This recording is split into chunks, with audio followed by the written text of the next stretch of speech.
So this is the session on understanding social-ecological trajectories for enhancing resilience. And so this is a session who has the intention to study interaction between social and ecological systems, and also how those interactions change on time and space. And this is because all the interactions that are happening in the territory depends on many aspects that are at different scales, sometimes at a federal scale, others are related to a local scale, to the communities. And so this session is really to look a little bit on how those interactions are happening in different contexts and in different territories. And so the first presentation is on collaborative management for hydrological ecosystem services in Copalita watershed. I am Sophie Ávila, the person who's leading this session, and this is work that is mainly a work of a PhD student, Angel Merlot, and this is in collaboration with Maria Perevozhikova also. This is part of a big project that we had a couple of years. It's called TRACE project, and the project is about social ecological trajectories, Colombia, Mexico, France, and in Mexico in 2 places. And we're going to have another presentation similar to this one, but on coffee. And well, hopefully we will have very nice discussion at the end of all the sessions. So I will start with this one, and then we will have some questions at the end of each of the presentations. Okay, so this is supposed to be a quick talk, not a full talk proposal. We'll see if it works. Doesn't work. Well, I'm gonna start anyway to explain a little bit on what we did. So first of all, we are talking about hydrological ecosystem services, and the concept that we are proposing on ecosystem services and on hydrological ecosystem services is a little bit different what you can generally find in the literature, because we wanted to talk on ecosystem services divided in levels. And so the first level is on management, where you have all the reforestation, restoration activities, and also agroforestry probably, and all that kind of activities. The other level is in terms of distribution of the service. Okay, here you go. And the last one is appropriation level. I don't know if it's that side. No? I think it's not working. So that's the way we are conceptualizing ecosystem. Here we go. Hydrological ecosystem services. And so that's why we wanted to analyze how are the relationships between actors within all these levels. And so we did, for that purpose, an analysis of each of the levels, social networks, and also the interaction between the levels. So that's why we are using monoplex social network analysis and multiplex social network analysis. La siguiente. So the work was done in Oaxaca region, in the coast. For the ones that are going to the Huatulco probably after the conference, that's the place where we were working, Copalita watershed. And so of course, previous to the social network analysis, we did interviews. We also identified the different drivers of change. And that paper is already published in Embio. But what we were interested in within this particular case is to study diversity and connectivity as indicators of resilience from a social ecological point of view, and specifically from a collaborative network management. Okay, entonces esta. Okay, here we go. So as I was saying, we did semi-structured interviews and questionnaire designed specifically for the social network analysis, we had different stakeholders involved, and the analysis was done in different steps, but especially using R software. So some of the results, these are at monoplex network.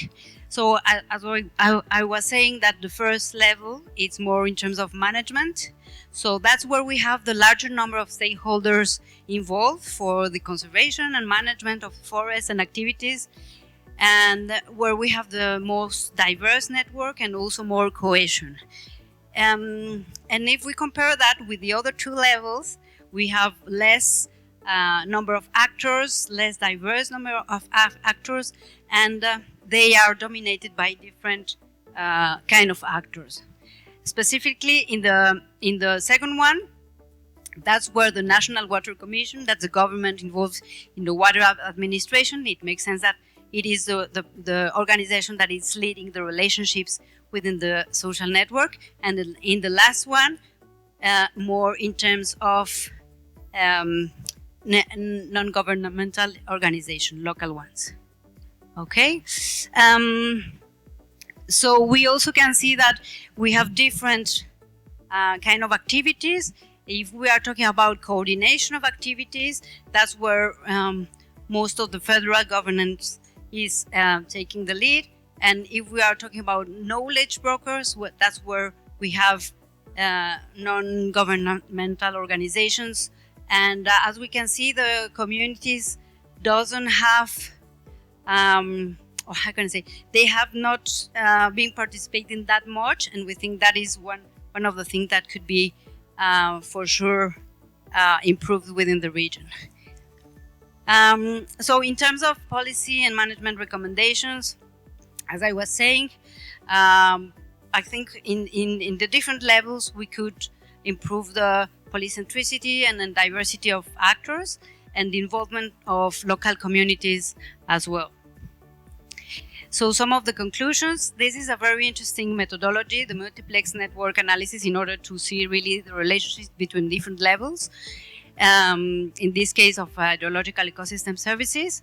And we can see that we have few stakeholders at the end that are doing the link between all the levels, and the communities could probably have a more important role in these collaborations. I think that's it. Thank you very much. So I think I have to do both, like the other. Okay, so I mean, if you have one question specific for this, if not, we can go to the second presentation. I think we're going to move to the next one. Alejandra Ramirez. El de abajo. Okay, thank you. Thank you. Well, my presentation is about a multiplex network analysis related to an agri-food, coffee, and a coffee agri-food system. It's one of the results of my PhD thesis. Well, we researched the coffee agri-food system visualized as a coffee value chain with three subsystems: production, commercialization, and transformation. These three processes are interconnected and it take place at local or global level. And in each phase, we have different kind of problems or specific situations. For example, in production, we have that coffee farmers are struggle by poverty, marginalization, and they are vulnerable to specifically to climate change, but also to volatility of prices and different problems to access to market.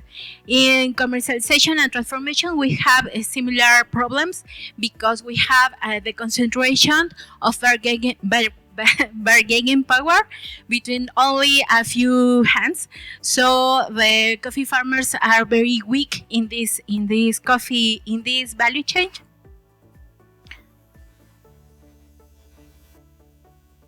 So we decide to analyze this behavior, or well, these different kind of processes in the coffee value chain, using the resilience, the theory of social-ecological resilience, specifically understanding that socio-ecological systems in the deep interconnection of the nature and people, and defining resilience as an emergent property that includes three different capacities: transformation, adaptive, and absorptive or coping capacity.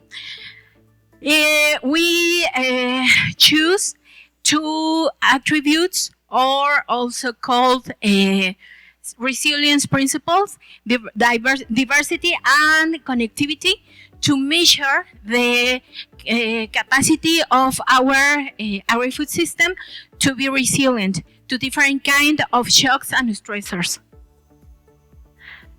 We have the two attributes of resilience: diversity and connectivity, and how we define them. Diversity as diversity of actors and relationships that might reflect a variety of characteristics, skills, and knowledge available to be resilient. And connectivity as the presence and quality of social interactions among different subsystems, specifically to connect different processes and interchange of resources and skills as collaborative networks. So it's the meaning of connectivity. So our research questions was: what is the diversity and connectivity of the coffee agri-food socio-ecological system, and how do these attributes vary between subsystems? The second and the third questions are related to the change over time and the key actors and key activities to enhance the resilience of this system. About the method, we use the multiplex social network analysis, and we conceptualize the multiplex networks from our for each phase of the coffee value chain: production, transformation, and commercialization. And inside of this phase, we have different kind of processes, and each one was a layer. So in production we have 3 layers, in transformation other 3, and commercialization only 2. And we can see that we have access to information, supplies, processing. In commercialization we have access to markets through trading. This is the theoretical delimitation of our socio-ecological system, which has explained Sophie. It was located in Huatulco, the Copalita-Huatulco watersheds, in the coast of Oaxaca. Our data collection was based on survey. Survey applied for identified social interactions, and the data analysis was occupied a multiplex network analysis across 2 decades, from 2000 to 2020.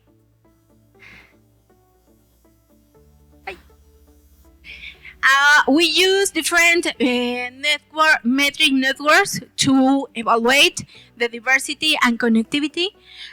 The network metrics was related to number of nodes, number of links on another multiplex networks as versatility. And we have the results. This is the graphical representation of the multiplexes layers.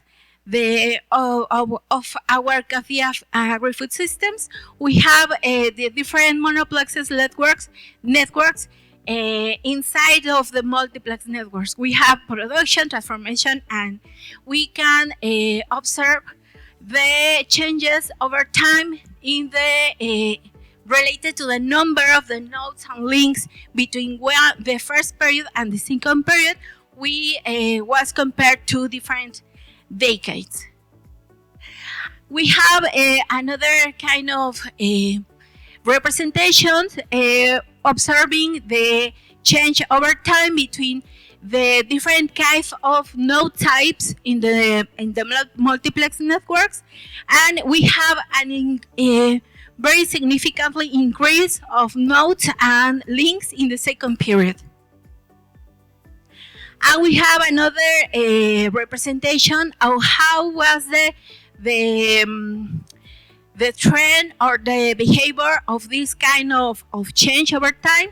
The red dots are representing a decrease, and the black nodes are representing the increase of how these different kind of nodes was changing between the time. This is the most important results or conclusions of our work, our research. And we have the first, the coffee agri-food systems was demonstrated a trend toward high diversity and connectivity, supporting the hypothesis that these attributes are essential for maintaining a resilient supply chain in an agri-food system. Also, each subsystem of the coffee agri-food system experienced growth in social connectivity and diversity. They don't exhibit the same levels of these attributes. The characteristics of the increase of diversity and connectivity between the subsystems was very different.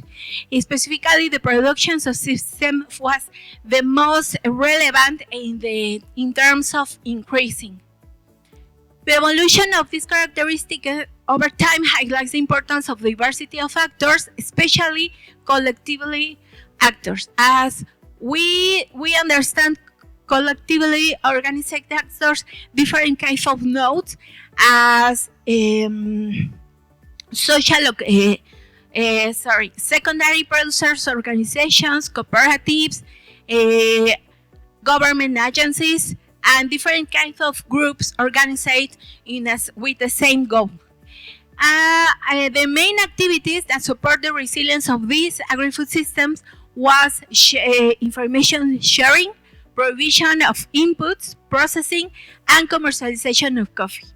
And this was a very interesting result because we can observe that different kinds of subsidies, specifically obviously by government, are focused on production subsystem. Weekly, the other subsystems. And finally, agri-food policies should encourage participation and collaboration between diverse actors and strengthen and promote all activities, not only one specific stage of the value chain. Thank you.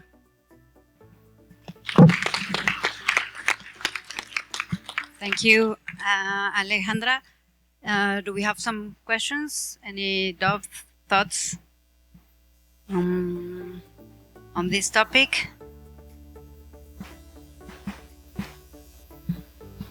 Yes, Robert?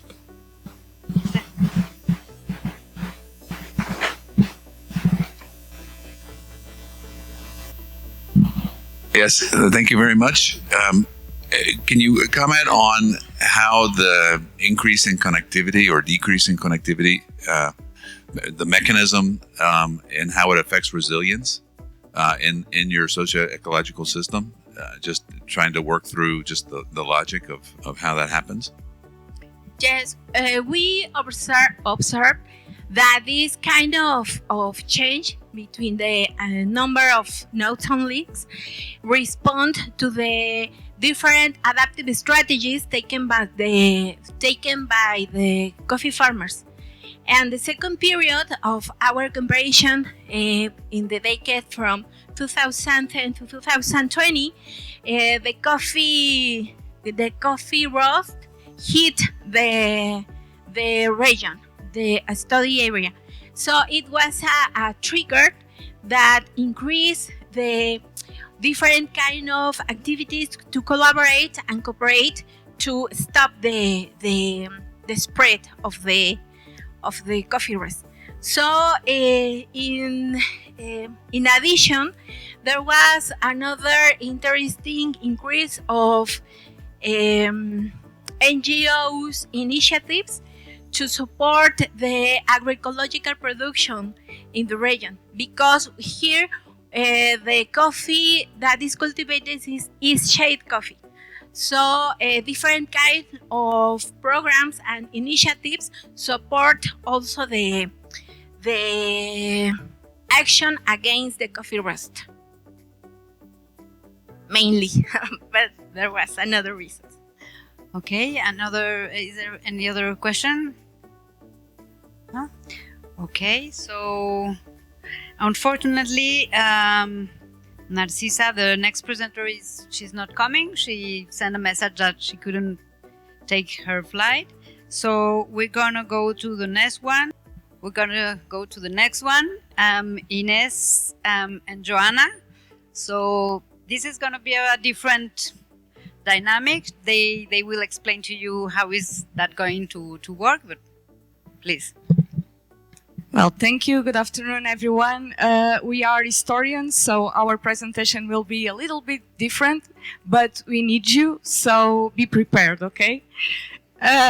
Memories for a Sustainable Future is an ongoing, collaborative and open access project that seeks to create a virtual library of memories that capture the changes that communities have observed in landscapes, biodiversity and heritage sites. To do this, we gather all types of recordings, interviews, photographs, even drawings that come from various groups of people from all around the world. And we are also sure that most of you in this room have witnessed these changes in the weather, in the pattern of leaves falling, in the shortage of green spaces, for example. However, we need to give you some backstory. Memories for a Sustainable Future is developed by Memory for All, a Portuguese research program with over a decade of experience in documenting, preserving and sharing memories.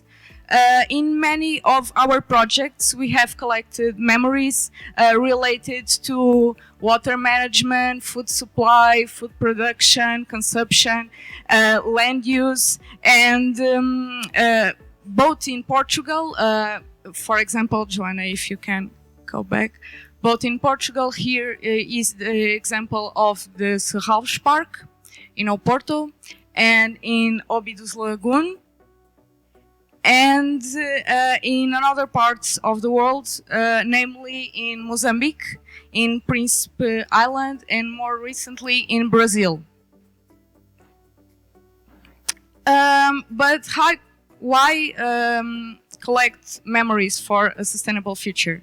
There are 4 key reasons why memory collection is relevant.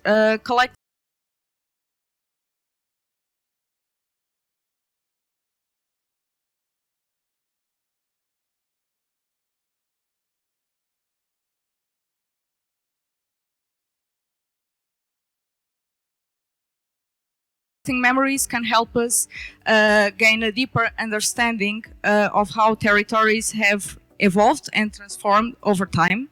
Memories can help us build awareness of how human activities have shaped our environment and also addressed contemporary challenges. Sharing memories instills a sense of responsibility in protect cultural and natural heritage. and sharing memories about environmental degradation or the loss of cultural heritage can serve as a wake-up call, encouraging communities to work together to tackle global environmental issues. And now we want to collect your memories. So our proposal is that in over the next 4 minutes, we invite you to form pairs of or groups of 3 and record a very short memory regarding changes you have noticed in a landscape you know best, in your hometown, as you wish. To guide you, we have some questions you can use during the collection process. Please remember that the memories should be very short because we are running. It could be a video or an audio, and you should use your phones to do that, if you can. Afterwards, we kindly ask you to upload the interview through a Google form. You can access to the Google form through that QR code. We have a bigger one if you need it. And fill out some questions, okay? It's a very simple form. So 4 minutes, guys. Let's go. Running. Okay, so groups of 2, 3. So go ahead. Can you put the big QR code? So if you need some help, please feel free to call me or my colleague Joanna. We can help you.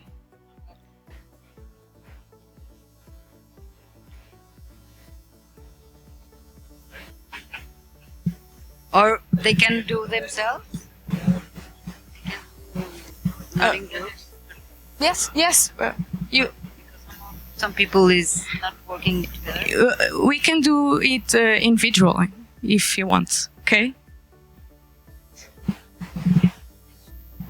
So the idea is really for you to gather in 2 or 3 and just share some memories. I'm sure everyone in their hometown or where you live have noticed these changes in the landscape. So the idea is really, for example, if you go frequently to a forest, to a garden, and you have seen these changes, it's really just a very short memory you have, 1 minute, 2 minutes, and just yeah, you can share it in Spanish. I mean, we're Portuguese, so we can understand you very well. Yeah, you can do it individually as well.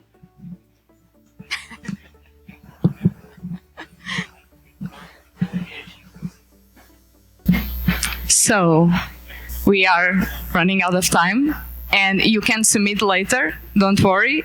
These forms will be open, and you can use it wherever you want.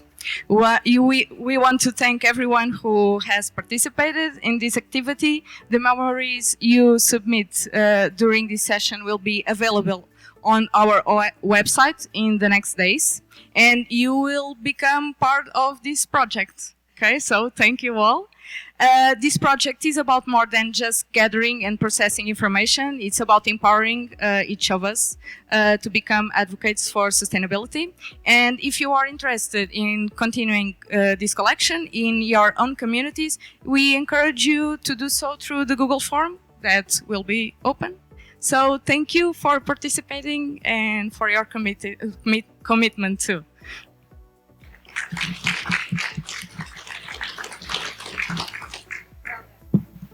Thank you very much. I think it's interesting to see different ways on looking trajectories and monitoring different kind of data.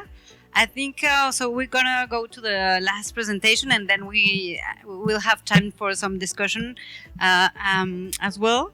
So, Rafa Calderon, please.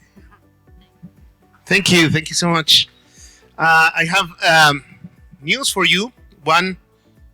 A good one and a bad one. The good one is that right after this presentation, we can all catch a break. So that's the good one. And the bad news is that I'm the one giving that last talk. So bear with me for a while. So I'm going to be presenting now just a little bit of a glimpse of what we've been doing in the transformative change assessment. I'm going to be using a project that we just closed in which I was invited to participate, and I'm just going to be illustrating a couple of points that we are currently developing a bit more in the transformative change assessment of the IPES. And so I have decided to this is not working. Oh, that's it. So I organized this presentation around two main messages, 3 spheres of transformation that I would like to illustrate with a case study, 4 transformative pathways, and 5 conclusions. And I have to rush through the 87 slides that I prepared for doing precisely that, right? So the first of the 2 messages that I would like to show you now is that transformative change is possible. And this could be like pretty straightforward, but we have been dealing with the issue of really getting close to passing the message that it is possible to push and steer transformative change. And I'm able to say that because for the last almost 4 years, I've been working on the transformative change assessment. And what we know about transformative change is coming from a huge literature review that has been involving more than 600 contributing authors from all around the world for this assessment. And now we are actually quite excited or getting ready as well to show it around in the plenary in Namibia in December. And so what we know now, or what I can share from this work, is that actually we can think and push and steer transformative change around. And what we know about transformative change so far is that transformation is an intrinsic ability of social ecological systems to change, to completely intervene the system when it is unviable. And this is what we are actually looking on with all of the illustrations that we're receiving from this conference. And of course, this change has to include paradigms, goals, and values. And these are the underpinnings of transformative change, or the type of transformative change that we're pushing in the assessment. And the second main message that I would like to pass is that place-based social ecological research enables this kind of transformative potential, which is the notion of being able to steer transformation efforts towards a common goal, which might be sustainability or resilience or whatever you call it. Even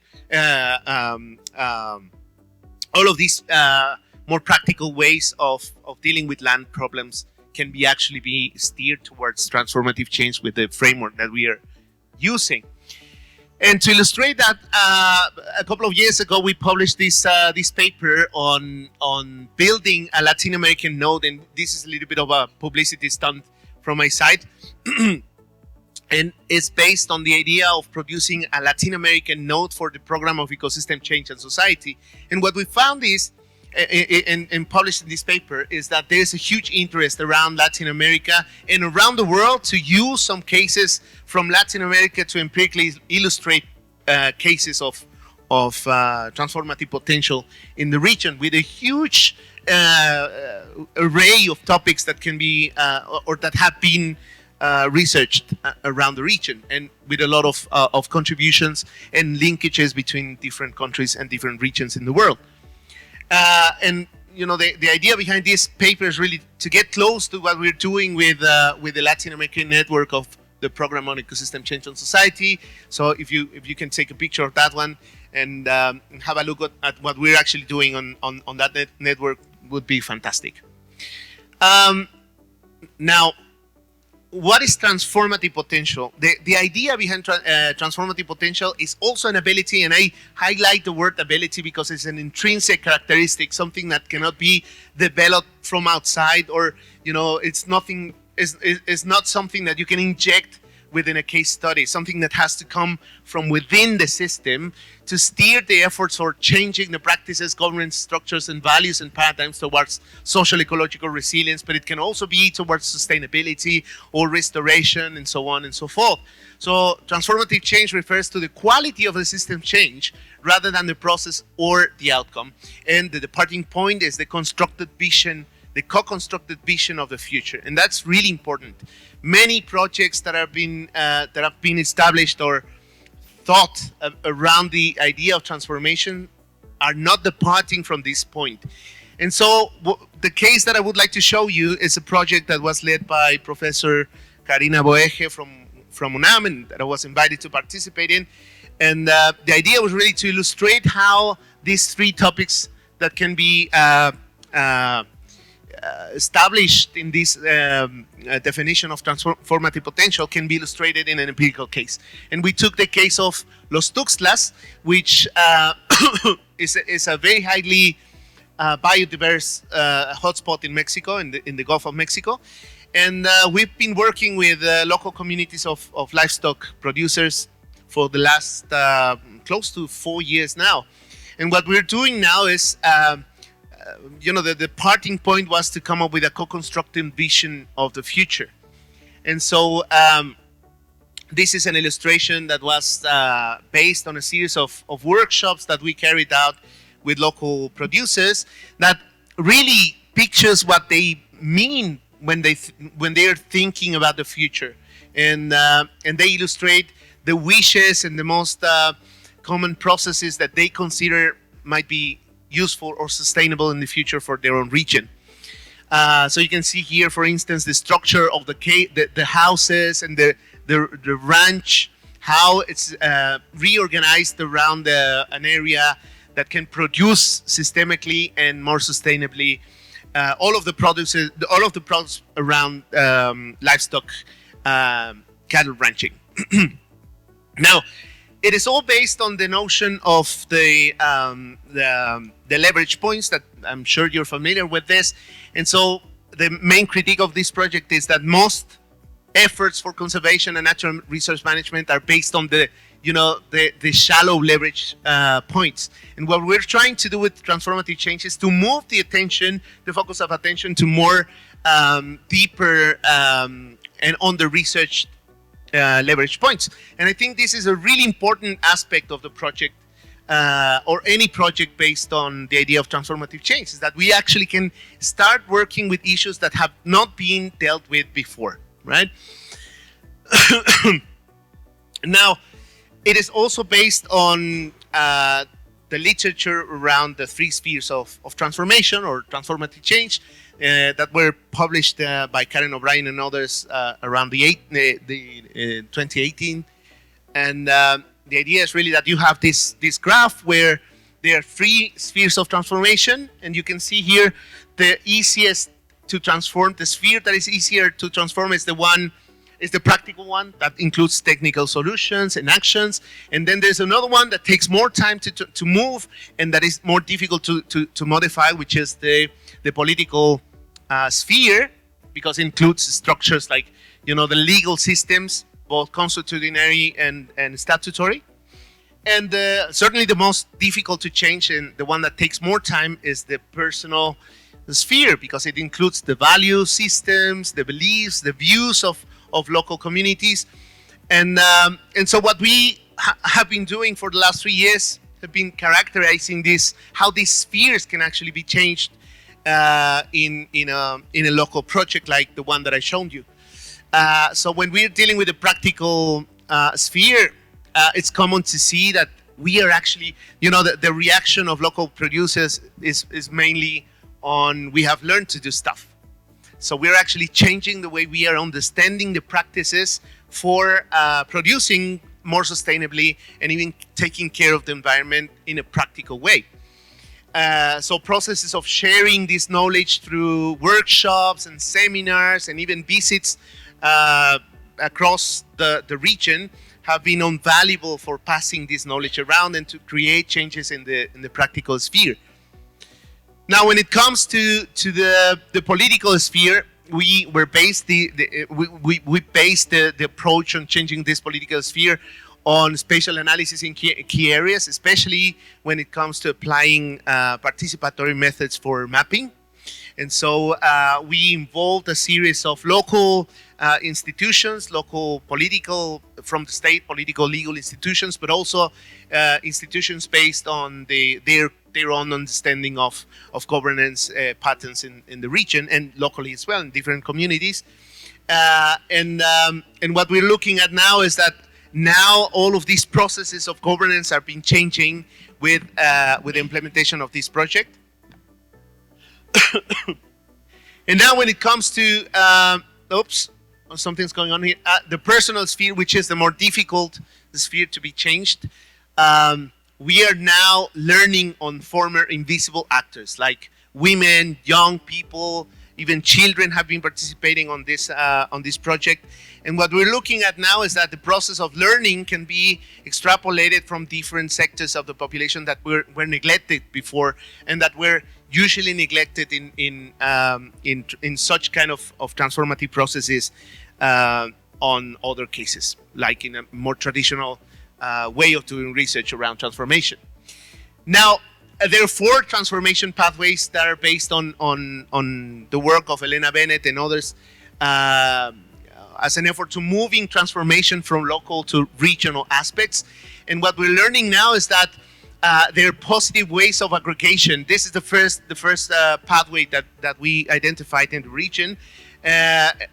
For sure, aggregation comes from the fact that 70% or more of the water consumption comes from the aggregation of different areas that are consuming water. And what we're looking at now is that it also works in a positive way. So if you look at the picture down there, there's more people that are aggregating these new practices that we've been pushing from the government to create more sustainable livestock production. The second pathway is compensation. So one of the bad incentives that we are learning from the region is the program Sembrando Vida, that for sure you have heard around in the context of Mexico, which is another process of conditional cash transfers that have been producing negative effects on land cover and deforestation as well.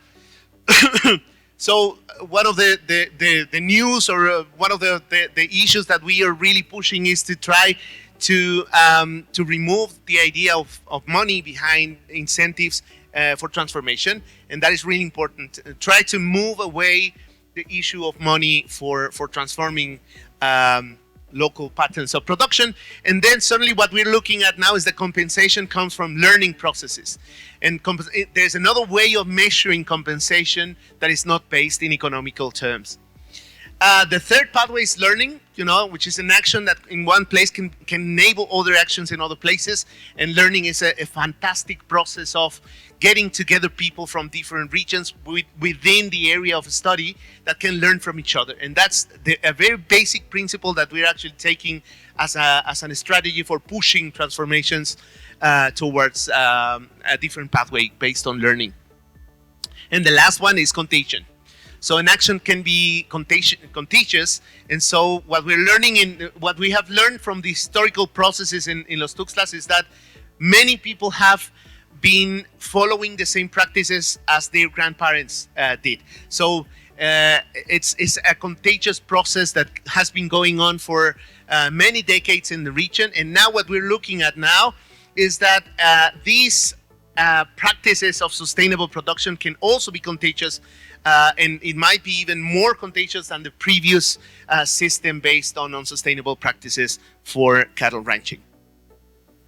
So now just to finish up, there are 5 conclusions. First, transformations are still very difficult to achieve unless they're deeply rooted in our imaginations, values, and belief systems. So that's why I was really interested with the case of your case study, because really the most difficult part of it is to remove the barriers of transformation for the for the personal sphere. So that's really important for us.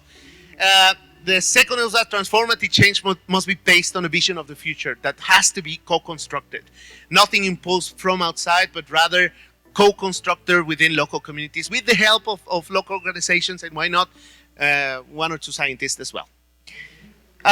Once identified, individual and local transformations can be extrapolated to other scales, and that's an issue that has to be pushed with good examples. So how can we find ways or better ways to push these transformative pathways towards other places that can be illustrated as well? Transformative change includes, of course, these 3 main principles of transformation, but it occurs with deep leverage points. It's more meaningful to think about the deeper leverage points in order to push for transformative change that can produce good or sustainable results in the future. And the greatest transformation is towards the reconnection of people and nature. So how is research in general, how's your own research helping to reconnect the social side with the natural side? And that's the most important bit of adopting a framework that can be roughly based on what we've done with the transformative change assessment. So anyway, just bear in mind that we're just about to go to defend the assessment in front of the whole audience of the world. So just keep posted about that as well. And I think that's it. Thank you so much. Thank you very much, Rafa. So, do you have any questions or thoughts about this presentation in particular? And I have one, but I have a disclaimer. Okay. Because I'm representing Portugal at TIPES, so I will be actually in Namibia following your assessment, and I've been following it, so I have some deeper knowledge on the process. And thank you very much, because I think this is an amazing exercise. I mean, it's must be very difficult to get there, but so congratulations. I can see that you have been progressing. My question would be, after all this exercise that you've been doing, do you feel that this assessment, this deliverable, is the final outcome? I mean, do you feel it as such, or do you feel that it's somehow an open process? That is, when I will vote, I would like to understand this from your side. Great opportunity for me to convince one of the voters here. I don't think so. I think this is an actual start of many processes. What we're going to be delivering with this is a general framework that can be extrapolated to other cases, but that can also be applied to other cases. So the idea is really for you, researcher in Mexico or anywhere in the world, to take this framework, adapt it to your own conditions, and then start the process of transformation. But it's not only working for social ecological systems. This is designed for the CEO of a company down to a local government official and so on. So I see this as the start of a series of frameworks that can be remodified and established for different contexts. And the thing that I presented today is a demonstration that we can actually do it, that we can actually use that as an analytical framework for better understanding how transformation occurs, and hopefully push it because we need it. yes. Rafa, thanks a lot for the presentation. My name is Leonardo. Just in case, I'm wondering about without a doubt, we need to tackle these critiques and the problems that cash transfer are generating. That's kind of ubiquitous, you to different places in the country, and you see Sembrando Vida and other cash transfer programs are generating problems. But I'm wondering about the in-between between your two scenarios. No, you have Sembrando Vida versus the co-production and these kind of learning networks. But what I experience on the field work is actually people don't do A or B, but instead a mixture of everything. They actually take the advantage of combining different opportunities, and then the boundaries between the Sembrando Vida, the Milpa, or even these co-production networks are kind of more elusive. People is combining everything. So perhaps can you give me your thoughts about they are combining A and B instead of just choosing between the both? Thank you. Yeah, that's a fantastic point. I agree with you. When you go to the field, you notice that there's a combination of different uses for conditional cash transfers. But the idea behind this is to assess how that cash transfer or material transfer is touching on these three principles of transformation. And in my experience, it's often perversive because it erodes the intrinsic motivations for conservation or sustainability and so on and so forth. So when you apply money in the equation, then suddenly you are actually changing the internal motivation of this. And transformation is an ability. It's not a capability, something that can be developed from outside. transformation has to be within, has to be a process that starts from within the social ecological system. And my experience is that when you include money in the equation, and I know lots of economists are going to be, against this comment, but it's modifying the intrinsic value of the process. But it's let's play the game. Let's see how it works, and let's see if we can amplify and modify and maybe improve upon all of these traditional efforts that have been trying to change social ecological systems from a very traditional point of view. And I think the transformative change assessments is offering precisely this, like another way of looking at things that might be happening, for the last, 5-6 decades or so. But yeah, but I agree with you. Yeah. So I have a question for you, Rafa, but also for you. And I mean, if you want to ask something to the other presenters, feel free as well. So the first question I have for you is the pathways that you are describing are only for Los Tuxtlas, or do you think they can be applied for many other places or countries or contexts? And which could be like the trade-offs or the differences in one and the other? And for you, if you can just explain a little bit more, once you have all those memories, what are you going to do with all of that? And just go further on your work, please. So, Rafa? I wonder if you want to answer that first, because I'm sure I'm gonna draw upon your response. Okay. So we collect these memories, and all of these are going to be available on the Memory for All program and website. And our idea is to collect these memories and make them available for everyone. This information is going to be indexed and treated. I don't know the name in English. And it's a easier way for everyone and all researchers that, for example, are taking care of themes related to sustainability can access this information with keywords, information. It's really easy for everyone, not only researchers, but everyone in the community as well. And this is not only exclusive to this project of Memories for Sustainability, but all the other projects that we have been doing in Memory for All for over the past 10 years. Almost all of them tackle on topics related to sustainability, because we talk to these communities and they mention that, for example, that landscape has been changing, and someone that is 80 years old and has lived in the same place for that time has witnessed that changes. So it's a really easy platform for all researchers to access and gather this information, for example, to use in other research and investigations. Thank you. Okay, so it's for learning from each other. No? I think it's not only learning from each other, it's also about increasing the awareness of the problem.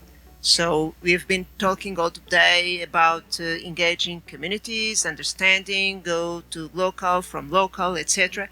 But when you really want to understand people and to make them understand how things are changing, but with their input, the memories are really incredible and essential. So you engage people, you build community, you improve awareness, and you really can understand not only how things are changing, but also topics like the use of soil and other topics that you want to get also the local knowledge from people. So that's why we use memories for that. So everyone is collecting ideas, everyone wants to talk to communities, everyone understands that, okay, so if you want to change, you must change behaviors, etc.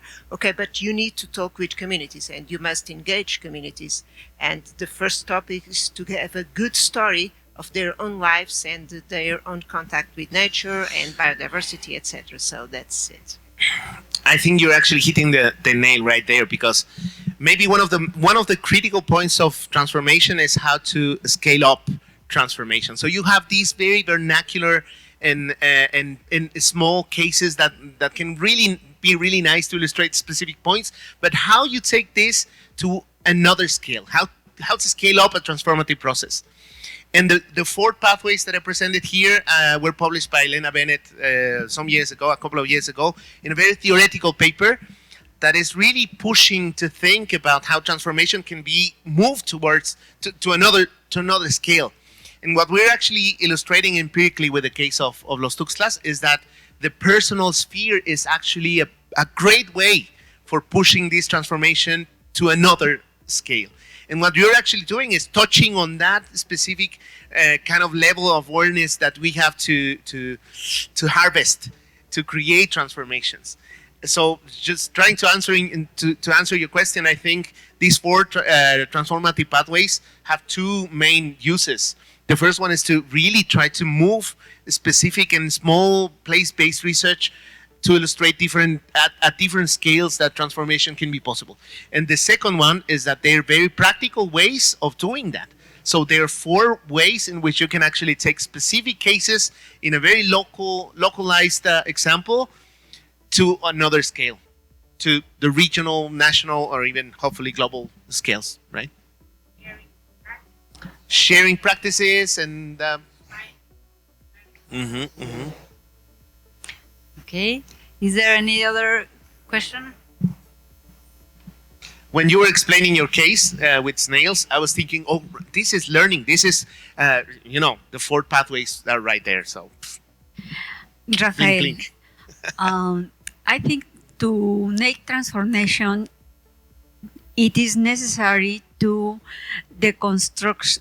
make a deconstruction of our conceptions, and needs an epistemological construction that could be new, and how we can push a deconstruction, because some ideas are in the deeper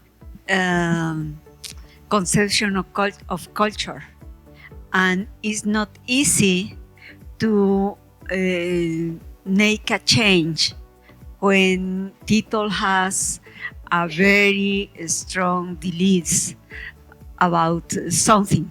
Yeah. So the relation between nature and human beings is conceived in different ways.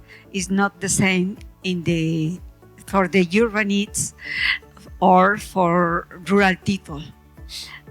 And I think the urbanites are the most now in the world, and the relation between urbanites and nature is lost.